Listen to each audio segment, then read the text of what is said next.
Morning student. आज का हमारा टॉपिक होगा यूरोपियों का भारत आगमन। तो यूरोपियों का भारत आगमन कैसे कैसे होता है, इसको पूरा डिटेल में हम लोग देखेंगे। किस किस कंट्री का आगमन होता है यहाँ भारत और किस कंटिनेंट से होता है। इसके लिए हम एक मैप बना के रखे हुए हैं जिससे कि बताने में आसानी से एक समझ बन पाए, ठीक ना। तो इसमें ये हो गया आपका नॉर्थ अमेरिका, ठीक ना, और ये हो गया साउथ अमेरिका, ये हो गया आपका यूरोप, और ये आपका हो गया अफ्रीका, और ये हो गया आपका एशिया, ठीक है। और एशिया में ये हो गया,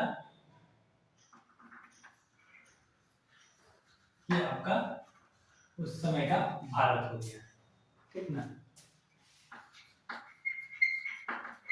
इंडिया, ठीक है।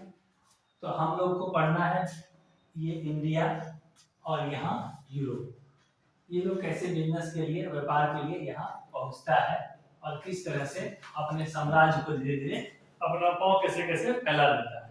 तो ये पूरा डिटेल पढ़ेंगे। तो क्वेश्चन के एग्जाम के दृष्टिकोण से प्रश्न कैसे कैसे यहाँ से बनेगा वो देखना है।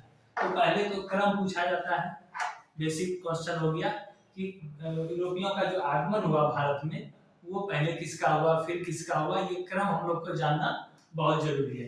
तो इसके लिए आप इसको याद रख सकते हैं, P D P D E D और एफ, ठीक ना।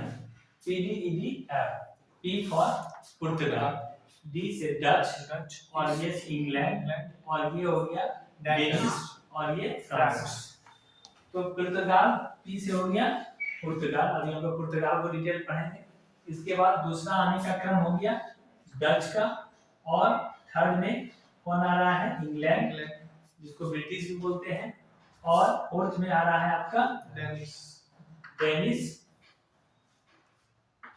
और इसके बाद आपका फ्रांस। तो पुर्तगाल, जो पुर्तगाल देश से आया उसको पुर्तगाली बोला गया, इसको डच बोला गया, और इसको अंग्रेज बोला गया इंग्लैंड वाले को, और इसको हम लोग बोलते हैं डेनिश। कहाँ का, किस देश का था, तो ये डेनमार्क का था, और फ्रांसीसी इसको बोलते हैं फ्रांस का, और ये डच हो गया, नीदरलैंड या हॉलैंड, ठीक ना। नीदरलैंड हॉलैंड का हो गया डच, और ये पुर्तगाल का हो गया। तो ये क्रम आप लोग याद रखेंगे। इस तरह से आने का क्रम है। अब क्या है कि ये लोग कब आए, कैसे आए, ये जानेंगे हम लोग। तो जब यहाँ शासन चल रहा था दिल्ली सल्तनत, उस समय जब शासन था, ये घटना है आपका 15वीं सदी में प्रारंभ होता है इन लोगों का आना। 15वीं सदी का मतलब हो गया, मान के चलिए 1450 के बाद, ठीक ना। 1450 के बाद ही लोग का आना यहाँ स्टार्ट होता है। यूरोपियन कंटिनेंट से धीरे धीरे लोग का आना 1450 के बाद लोग का इंटरेस्ट जगता है भारत में व्यापार करने का। तो उस समय 1450 से लेकर और उससे और 1450 से पहले और 1526 तक यहाँ शासन था दिल्ली सल्तनत, जो आप लोगों को पता है दिल्ली सल्तनत का था। और 1526 के बाद 1707 तक ये मुगल का चलता है, शक्तिशाली साम्राज्य का शासन काल रहता है 1707 तक। तो यहाँ समझ रहे हैं आप। तो यहाँ क्या है, ये जो दौर होता है जिस समय की आपका यूरोपीय ज्यादा एंट्री कर रहा है 1600 तक।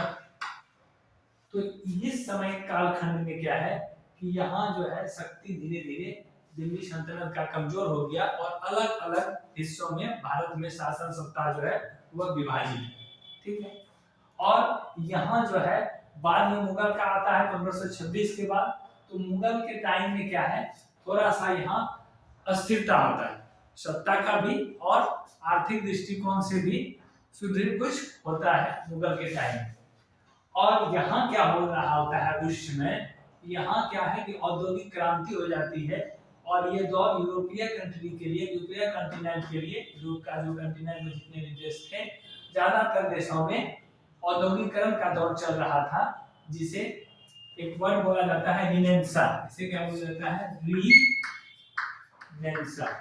निनेंसा का मतलब होता है पुनर्जागरण का दौर। पुनर्जागरण का दौर, इस दौर में लोग क्रिएटिविटी की तरफ जा रहे थे, दौर स्थापित कर रहे थे, राइटर जो थे वो अच्छे अच्छे बुक लिख रहे थे, अच्छे अच्छे साहित्य लिख रहे थे, तो यहाँ एक पुनर्जागरण का दौर चल रहा था। ठीक है, तो ऐसे स्थिति में यहाँ पे मान के चलिए हो गया आपका स्पेन, यहाँ हो गया पुर्तगाल, इस तरह से ढेर सारे कंटिनेंट में छोटे छोटे देश हैं। तो ये लोगों का क्या है कि जो व्यापार, जो पहले ऐसा नहीं था कि भारत से व्यापार बिल्कुल नहीं था, पहले भी व्यापार हो रहा था, और आज से 5000 साल पहले हड़प्पा सभ्यता के टाइम से भी यहाँ के मोहर वगैरह यहाँ पे मिला है। तो ऐसा नहीं यहाँ जाना नहीं था। जब एक बुक वगैरह लिखा होता है ना कि अमेरिका का खोज कोलंबस ने, वास्को डी गामा जो भारत में, ऐसा नहीं है, खोज रास्ता का, एक समुद्री रास्ता मार्ग का खोज किया गया। ठीक है, तो ये हम लोग देखेंगे। तो यहाँ जब औद्योगिकरण का दौर हुआ, औद्योगिक स्थापित हो गए, तो इन लोगों को फिर कच्चे माल की जरूरत पड़ी, बहुतायत मात्रा में कच्चे माल की जरूरत पड़ी, जो कि यहाँ भारत का जो उस समय साम्राज्य था पूरा फैला हुआ, पूरा पाकिस्तान, पूरा अफ्रीका, उसमें अफ्रीका जो अफगानिस्तान है वो, फिर आपका बांग्लादेश, तो एक भारत के पास, और इसके ऊपर में चाइना का इलाका। ठीक है, तो ये सब क्या था, उन लोगों को आना था ईस्ट साइड, पूरब आना था व्यापार के लिए यूरोपियंस को। तो यहाँ पे एक जगह था, यहाँ पे लोग क्या होता था, पहले लैंड स्थल मार्ग से लोग पहुंच जाते थे, स्थल मार्ग कुछ वाटर का इलाका और कुछ स्थल मार्ग, तो इस तरह से ये लोग आते थे। लेकिन यहाँ पे एक जगह था कस्तुनतुनिया,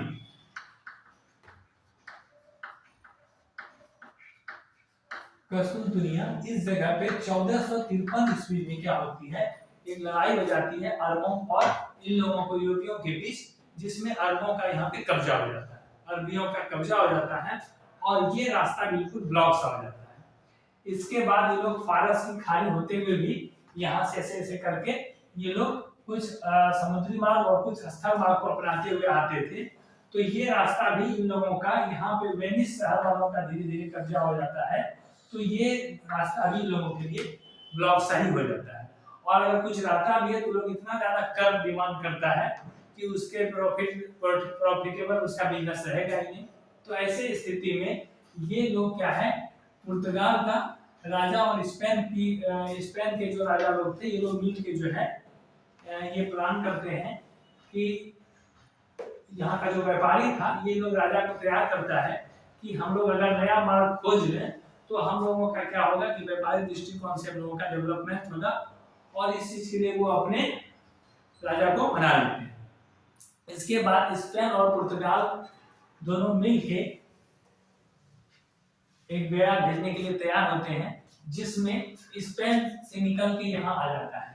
ठीक ना, कब, तो 1492 में, ठीक ना, 1492 में क्रिस्टोफर कोलंबस, तो ये पहुंच जाता है अमेरिका, और इसलिए इस जगह को वो इंडिया सोच के ही पहुंचा था, तो इसलिए इसको बोला गया रेड इंडिया।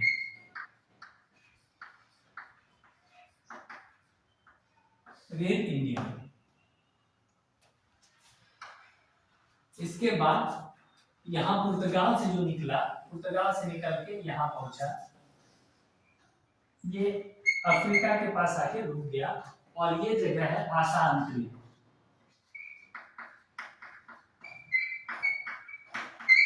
आसांत्री, और इसको बोला गया कैप ऑफ गुड होप।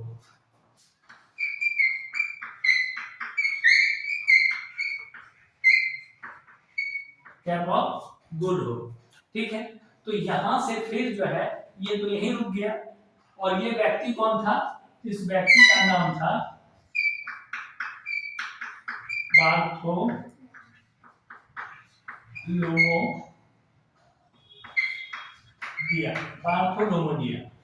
ठीक ना, इस व्यक्ति का नाम था बार्थोलोमोडिया, जो यहीं पे रुक गया।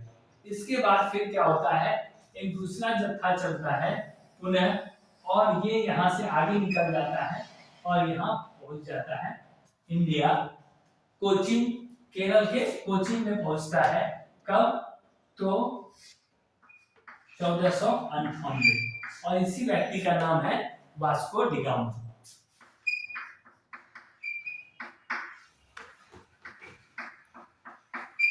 वास्को डी गामा, ठीक है। तो 1498 में वास्को डी गामा यहाँ पहुंचता है और पहुंचने के बाद ये जो है यहाँ से मसाले का बिजनेस करके मसाले को लेके लिए पहुंचता है फिर पुनः पुर्तगाल। तो ये बोला गया कि इस जो जिसको जितना इसको आने जाने में खर्च हुआ इसका 60 गुना 60 टाइम्स 60 गुना प्रॉफिट हुआ, 60 टाइम इसको प्रॉफिट हुआ और इससे पुर्तगाल का जो राजा था वो बहुत प्रभावित हुआ और धीरे धीरे इस तरह यहाँ से आदमी जो है बिजनेस के सिलसिला में आना शुरू हो गया। इसके बाद फिर जो है आपका ये वास्को डी गामा कब आता है? 1501 में आता है। फिर 1503 में फाइनली पुर्तगालियों का कंपनी जो है यहाँ कोचीन में पहला फैक्ट्री लग के तैयार होता है 1503 में मुस्टाडो द इंडिया के नाम से, ठीक है, मुस्टाडो द इंडिया।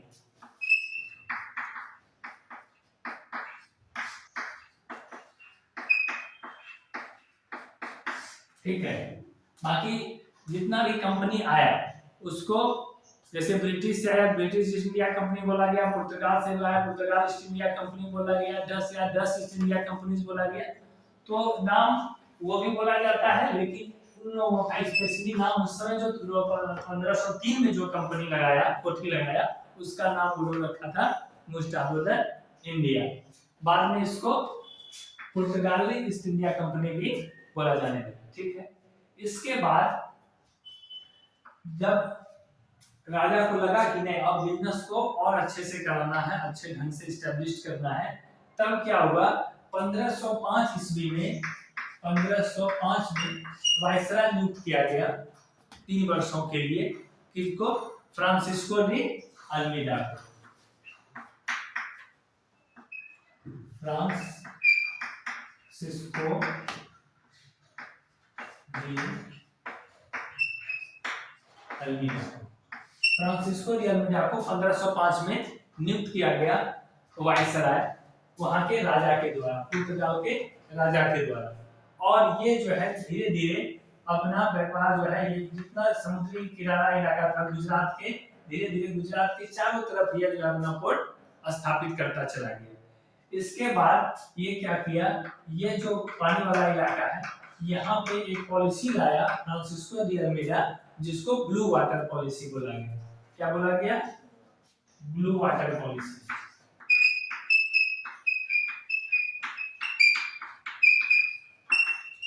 तो ये याद रखना है और हिंदी में इसको बोलते हैं शांत जल की नीति। ब्लू वाटर पॉलिसी को शांत जल की नीति भी बोला जाता है,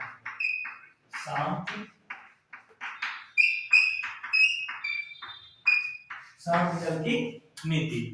तो इस तरह से जो है पुर्तगाली धीरे धीरे अपना व्यापार को बढ़ाने लगे, एक के बाद एक के बाद एक के बाद एक कंपनी धीरे धीरे ये यहाँ एस्टेब्लिश करते चले गए।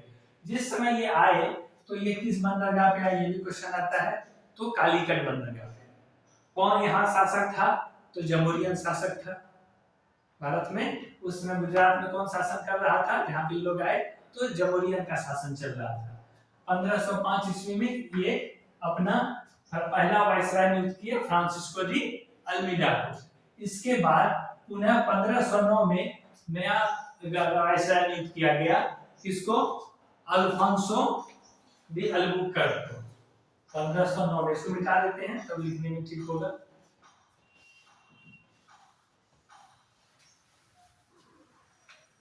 पंद्रह सौ नौ में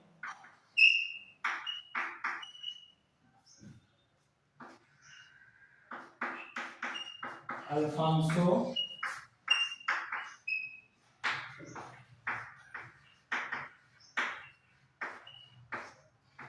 डी अल्बुकर्क, ठीक ना। 1509 ईस्वी में इसको वायसराय नियुक्त किया गया और ये जो है वायसराय नियुक्त होने के बाद धीरे धीरे और ज्यादा विस्तार करता चला गया। इसके बाद 1510 ईस्वी में अल्फांसो डी अल्बुकर्क क्या किया, बीजापुर के शासक बीजापुर के शासक आदिल शाही, बीजापुर के शासक आदिल शाही से गोवा को छीन लिया, गोवा को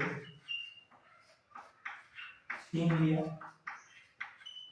तो ये इसका जो है बहुत बड़ा अचीवमेंट था, किसका, अल्बुकर्क का, कि वो गोवा को, जो गोवा क्या था, पोर्ट लगाने के लिए एक बहुत ही अच्छा प्लेस उसको मिल गया आदिल शाही अल्बुकर्क को। तो आदिल शाही से गोवा को ये छीन लिया।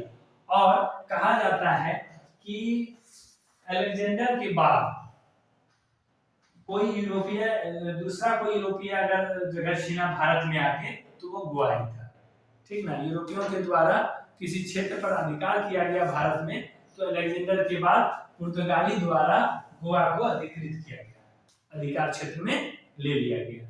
इसके बाद ये क्या किया, धीरे धीरे व्यापार को बढ़ाता चला गया और गोवा को अच्छे तरह से अपने अधिकार में लंबे समय तक रहे, इसके लिए वह तरह तरह का वहां प्रयोग किया अल्बुकर्क। जिसमें एक घटना महत्वपूर्ण है कि वह जो है वहां सती प्रथा जो था लगा हुआ, उसमें तो सती प्रथा जगह था, तो वह अपने अधिकार वाले क्षेत्र में गोवा में सती प्रथा को पूर्ण तरह जो है बंद कर दिया। वो बंद किया सुधारात्मक कदम नहीं, वो बंद किया अपने फायदे के लिए, कि वहां जो सती हो रही थी महिलाएं वो सती नहीं होंगी और उनसे फिर जो है पुर्तगाली नागरिक जो है वह लोग उससे विवाह कर लेगा। इस तरह से उसका जनसंख्या जनरेशन बढ़ेगा और एक संबंध स्थापित होगा गोवा के नागरिकों के बीच और पुर्तगालियों के बीच। और क्या होगा कि वहां के नागरिक जो है पुर्तगाली का विरोध नहीं करेंगे। तो इस मानसिकता से अल्बुकर्क ने वहां सती प्रथा को बंद करके और वहां की महिलाओं से जो सती हो रही थी उनसे संबंध स्थापित करना, वैवाहिक संबंध स्थापित करना प्रारंभ कर देता है और उसमें वह सफल भी होता है। जिसके इसमें एक बात और बता दें कि ये 1510 में गोवा को छीनता है और धीरे धीरे गोवा को अपना बनाते चला जाता है। और इसका परिणाम होता है कि गोवा आजादी के बाद भी पुर्तगालियों के कब्जे में ही रहता है और इसको पूर्ण रूप से भारत के कब्जे में कब आता है, तो ये आता है 1961 में। ये अभी जान गए आप लोग, 1961 में गोवा को फिर भारत में शामिल किया जाता है आजादी के बाद। तो सबसे पहले यूरोपीय कंपनी के द्वारा जो है हथियाया गया जगह गोवा और सबसे बाद में उसको छोड़ा गोवा, ठीक है, ये ध्यान में रखिएगा। इसके बाद अब आगे बढ़ते हैं फिर। तो 1529 में 1529 जो महत्वपूर्ण वायसराय बना है उसके बारे में बता रहे हैं। 1529 में मीनो या कहीं कहीं लिखा हुआ है नूना, दी पुना, ठीक है, नीनो दी पुना या नूना दी पुना, ये वायसराय नियुक्त होता है 1529 में, ठीक है। 1529 में होता है, ये भी अपना व्यापार बढ़ाता है। इसका मुख्य काम क्या है, 1534 में ये जो है दमन को अपने अधिकार में कर लेता है और बाद में 1559 में द्वीप भी चला जाता है पुर्तगालियों के कब्जे में। तो इस तरह से भारत का कौन सा क्षेत्र, गोवा पहले, फिर दमन और दीव, ये चला जाता है पुर्तगालियों के कब्जे में। और बाद में बंबई भी चला जाता है पुर्तगालियों के कब्जे में। तो ये तीन गवर्नर आप इसको दिमाग में रख सकते हैं। पहला फ्रांसिस्को डी अल्मीडा, दूसरा अल्फांसो द अल्बुकर्क जो मिटा चुके हैं, और तीसरा नूना दी पुना। फ्रांसिस्को डी अल्मीडा का काम पहले कोचीन में फैक्ट्री लगा, उसका विस्तार किया और फिर जो है ब्लू वाटर पॉलिसी लाया, शांत जल की नीति। इसके बाद अल्बुकर्क, इसका भी नाम लिख ही देते हैं, अल्बुकर्क का काम ये 1509 में लगा। ये क्या किया, गोवा को अधिकृत किया, गोवा को जीता, छीन लिया आदिल शाही से, और इसके बाद वहां सती प्रथा को बैन किया, वहां धीरे धीरे वैवाहिक संबंध स्थापित किया और और वो भी बिजनेस को आगे बढ़ाए। इसके बाद 1529 में बनता है नीनो दी कुन्हा या लूना दी कुन्हा। इसका मुख्य काम क्या है, तो ये जो है दमन पे कब्जा कर लेता है और अपना व्यापार का विस्तार करता है और फिर धीरे धीरे द्वीप भी पुर्तगालियों के कब्जे में चला जाता है और आगे चलकर बंबई भी पुर्तगालियों के कब्जे में चला जाता है। इसके बाद अब क्या ध्यान में रखना है, महत्वपूर्ण घटना। इसके बाद महत्वपूर्ण घटना क्या है कि ये क्या क्या चीज का बिजनेस किया, तो ये तंबाकू का किया, मसाले का किया। और अब वो लोग वहां से क्या लाता था, तो वो लोग वहां से मतलब क्या लाता था, मोती, सोना, ठीक ना, असरफी, मतलब कीमती जो है जेवर जेवरात वगैरह ये सब लाता था और यहाँ के शासक को गिफ्ट करता था। यहाँ गिफ्ट वो देता था और धीरे धीरे सबको खुश करके और उससे अपना कोठी लगाने का परमिशन लेता चला जाता था पुर्तगाली, गिफ्ट दे दे के। और राजा को गिफ्ट बहुत पसंद आता था। उसमें मुगल सम्राट जहांगीर को बहुत ज्यादा पसंद था, तो उन लोगों को ये गिफ्ट ला के देता रहता था पुर्तगाली और अपना विस्तार साम्राज्य का करते रहता था। इसके बाद इसमें और एक घटना है, 1500 बाद में बंबई बताए थे कब्जा में आ जाता है इन लोगों के। इसके बाद बंबई के बाद इसके बाद क्या होता है, दूसरा कौन क्रम बताए थे आप लोग को, पी डी ई डी और एफ, है ना।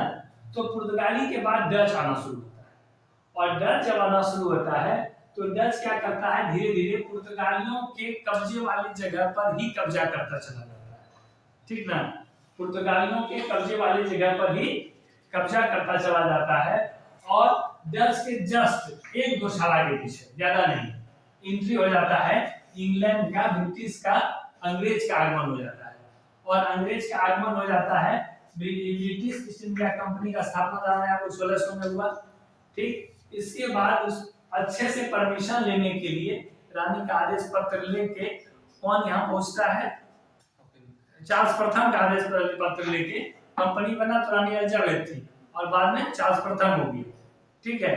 तो उसका आदेश पत्र लेके आता है कैप्टन हॉकिंस, ठीक है। कैप्टन हॉकिंस आता है किसके दरबार में, जहांगीर के दरबार।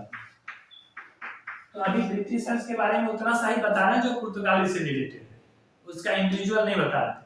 तो जो घटना पुर्तगाली को रिलेट कर रहा है सिर्फ वही बता रहे हैं।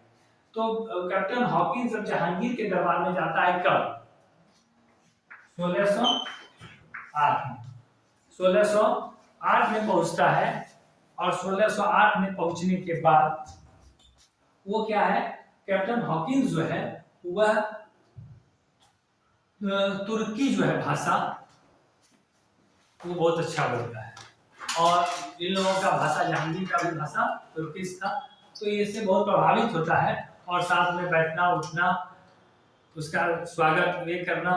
तो इससे क्या होगा कि कैप्टन हॉकिंस से बहुत प्रभावित हुए जहांगीर, और प्रभावित होने के बाद कैप्टन हॉकिंस धीरे धीरे जो है जहांगीर से सूरत में कोठी लगाने का परमिशन लेना चाहता था और वो काम भी शुरू कर दिया था।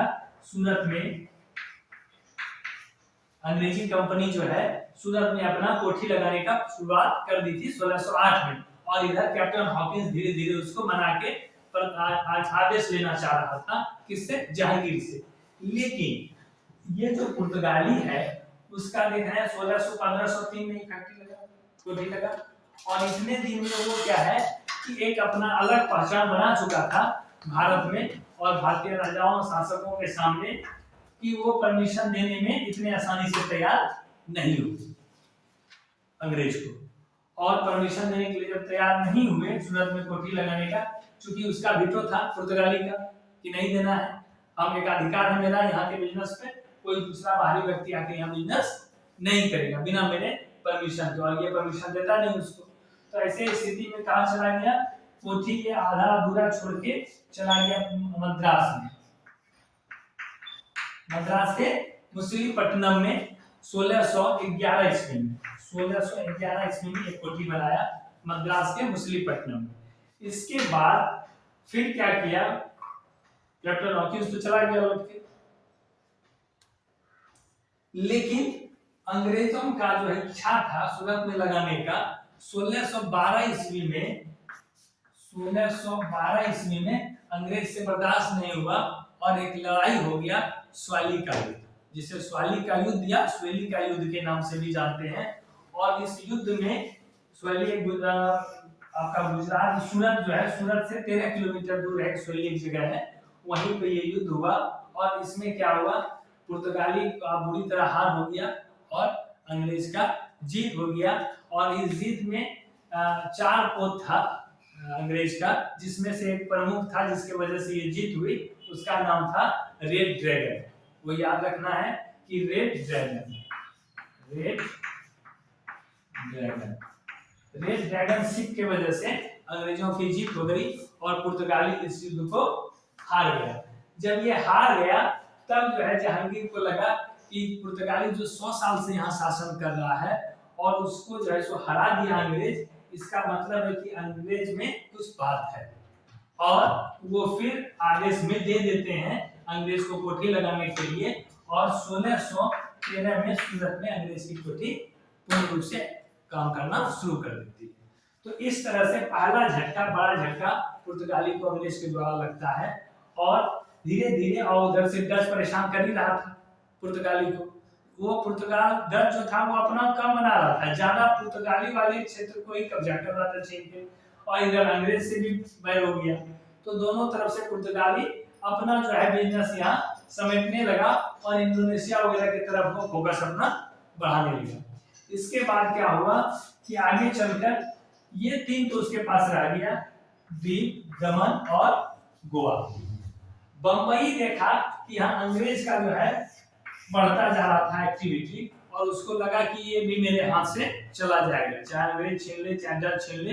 तो ऐसे स्थिति में 1661 ईस्वी में 1661 में क्या होता है, बंबई को जो है 1661 में बंबई को ये लोग क्या है कि पुर्तगाल की राजकुमारी कैथरीन का विवाह चार्ल्स द्वितीय से होता है और बंबई को ये लोग दहेज में दे देता है चार्ल्स द्वितीय को। और चार्ल्स द्वितीय बाद में इसको ब्रिटिश इंडिया कंपनी को कुछ टैक्स लेके उसको दे देते हैं, अपना तो अपना बिजनेस यहाँ बढ़ा। तो देश मेरा, जगह मेरा, और दहेज में दुल्हन लेने वाला भी कोई और देने वाला भी कोई और। तो इस तरह से ये लोग करता है। इसके बाद इस तरह से धीरे धीरे पुर्तगाल का जो है अंत होने लगता है। अब पुर्तगाल का कुछ काम यहाँ, तो प्रिंटिंग प्रेस का जो है सूत्रधार जो है, प्रिंटिंग प्रेस का सूत्रधार किसको बोला जाता है, भारत में पुर्तगालियों को बोला जाता है। क्योंकि प्रिंटिंग प्रेस की शुरुआत जो है यहाँ भारत में पहली बार पुर्तगालियों के द्वारा ही किया गया था। और पहला प्रिंटिंग प्रेस जो है वो गोवा में लगाया था 1556 ईस्वी में। 1556 ईस्वी में पहला प्रिंटिंग प्रेस लगवाया था गोवा में जूइस सेंट पॉल कॉलेज में, जूइस सेंट पॉल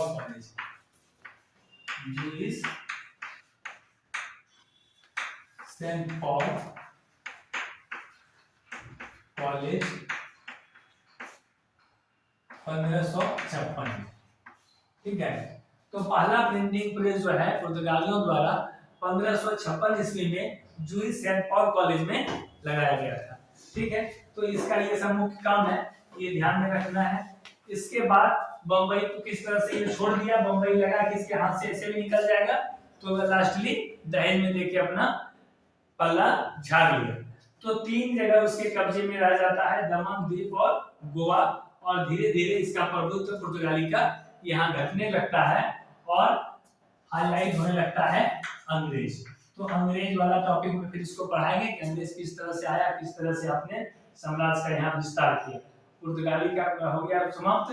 डच के बाद, डच का ज्यादा बड़ा नहीं है, डच के बारे में बता के फिर आप लोग को अंग्रेज के बारे में बताएंगे कि किस तरह धीरे धीरे अंग्रेज यहाँ व्यापार करता है और व्यापार करते करते फिर यहाँ धीरे धीरे अपना साम्राज्य स्थापित कर देता है।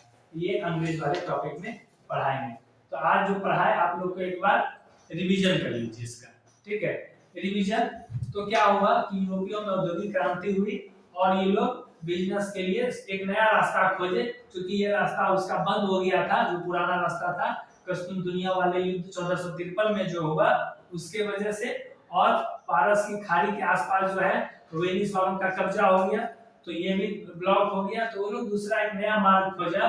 कब? तो 1492 में ये तो चला गया अपना नॉर्थ अमेरिका, जो इंडियन का लाया क्रिस्टोफर कोलंबस, तो वो हम लोग को देखना नहीं है, हम लोग को देखना है जो भारत पहुंच रहा है। तो भारत पहुंचने के लिए जब निकलता है तो पहली बार बार्थोलोमेडिया पहुंचता है वासांतरी, जिसको कि कैप ऑफ गुड होप बोला गया। फिर निकलता है सेकेंड राउंड में वास्को डी गामा, जो पहुंच जाता है 1498 ईस्वी में केरल के कोचीन में भारत पहुंच गया कालीकट बंदरगाह पे, और वहां उस समय शासन था जमहूरियन का। ठीक है, इसके बाद फिर 1503 में वो अपना पहला फैक्ट्री लगाता है पुर्तगाली। फिर 1505 में वायसराय नियुक्त किया जाता है, किसको? फ्रांसिस्को दी अल्मीडा को। फ्रांसिस्को दी अल्मीडा क्या करता है? वो अपना बिजनेस भी फैलाता है, नया नया पोर्ट भी बनाता है, और ब्लू वाटर पॉलिसी अपना नेवी एस्टेब्लिश करता है कि दूसरा आदमी इस रास्ते से अब नहीं जा सके, अपना एक अधिकार स्थापित करता है।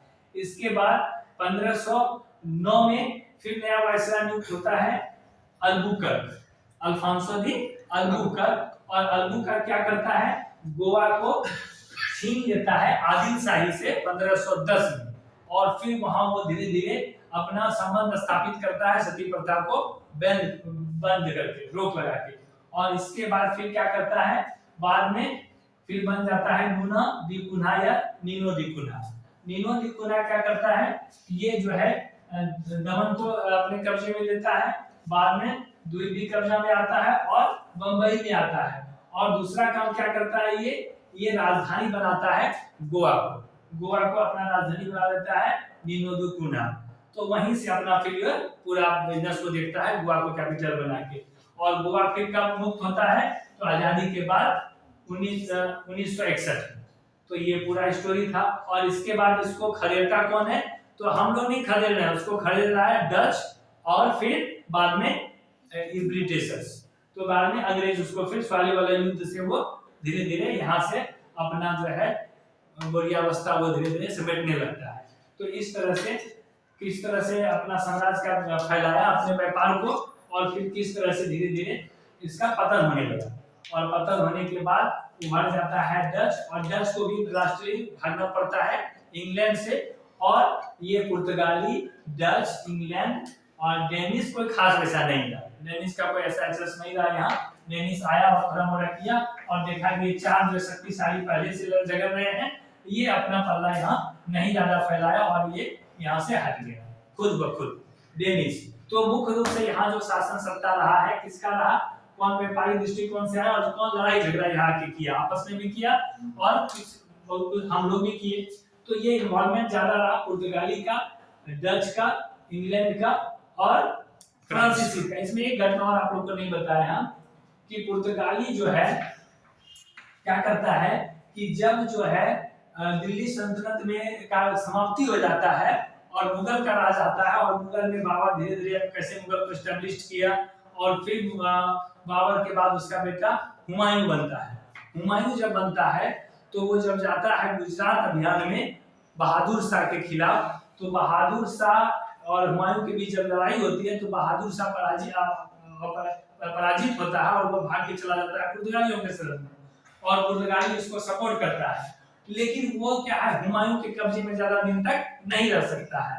वह हुमायूं अपने भाई अस्करी को वहां देखरेख देके वापस लौट आता है दिल्ली, और अस्करी उसको एक साल ज्यादा एस्टेब्लिश नहीं रख पाता है, पुनः बहादुर शाह पर कब्जा कर लेता है।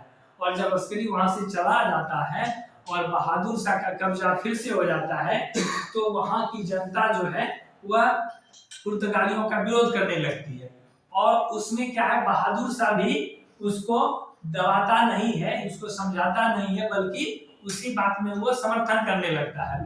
इससे पुर्तगाली और बहादुर शाह में संबंध हो जाता है खराब, और पुर्तगाली बहादुर शाह को इसी समझौते के लिए अपने पोर्ट पे बुलाता है एक जहाज में, और जहाज में बातचीत करने के बहाने बुलाता है और उसको वहां मार देता है डुबा के समुद्र में।